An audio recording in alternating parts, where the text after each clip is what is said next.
Du 26 au 28 juin 2024, le Fonds interprofessionnel pour la recherche et le conseil agricole, FIRCA, a procédé, en collaboration avec l'Association des professionnels du caoutchouc naturel de Côte d'Ivoire, APROMAC, à la passation des charges entre la SAPH et EXAT dans le secteur de San Pedro et entre la SAPH et TRCI dans le secteur de Dabou. Ces cérémonies se sont déroulées en présence des autorités préfectorales et politiques, de représentants du ministère de l'Agriculture, du Développement rural et des productions vivrières, du Conseil EVA palmier à huile et de nombreux planteurs d'EVA. À San Pedro, Madame Traoré Assita, directrice de département qui représentait le directeur exécutif du FIRCA, a situé le contexte de la rencontre. Nous avons l'honneur aujourd'hui de procéder à la passation des charges entre deux opérateurs, EXA et la SAPH. La SAPH qui était déjà dans la zone et maintenant, après un appel d'offres, bien sûr, la structure EXA a été retenue et donc nous sommes venus informer nos parents producteurs, également les autorités administratives et politiques de ce changement important qui va s'opérer dans leur localité.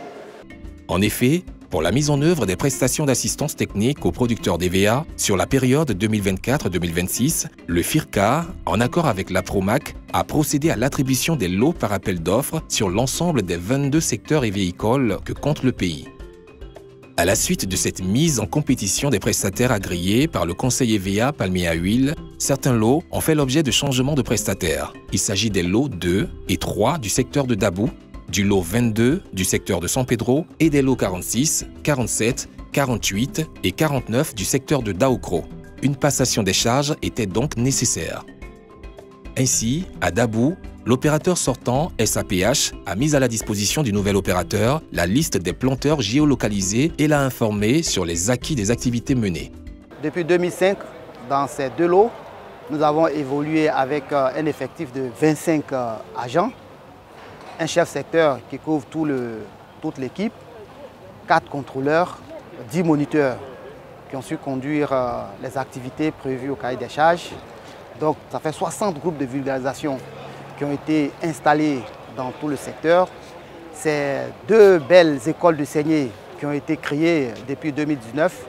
Le nouvel opérateur, TRCI, a pris l'engagement de poursuivre l'œuvre de son prédécesseur, promettant d'aller plus loin dans l'encadrement des planteurs du secteur. Ce matin, je vais prendre l'engagement de quand même garder le top en termes d'encadrement dans la zone et promettre à nos planteurs d'aller encore plus loin. Notons que d'autres cérémonies de passation se dérouleront bientôt à Ouélé entre la SAPH et EXAT et à Daoukro entre la SAPH et la TRCI.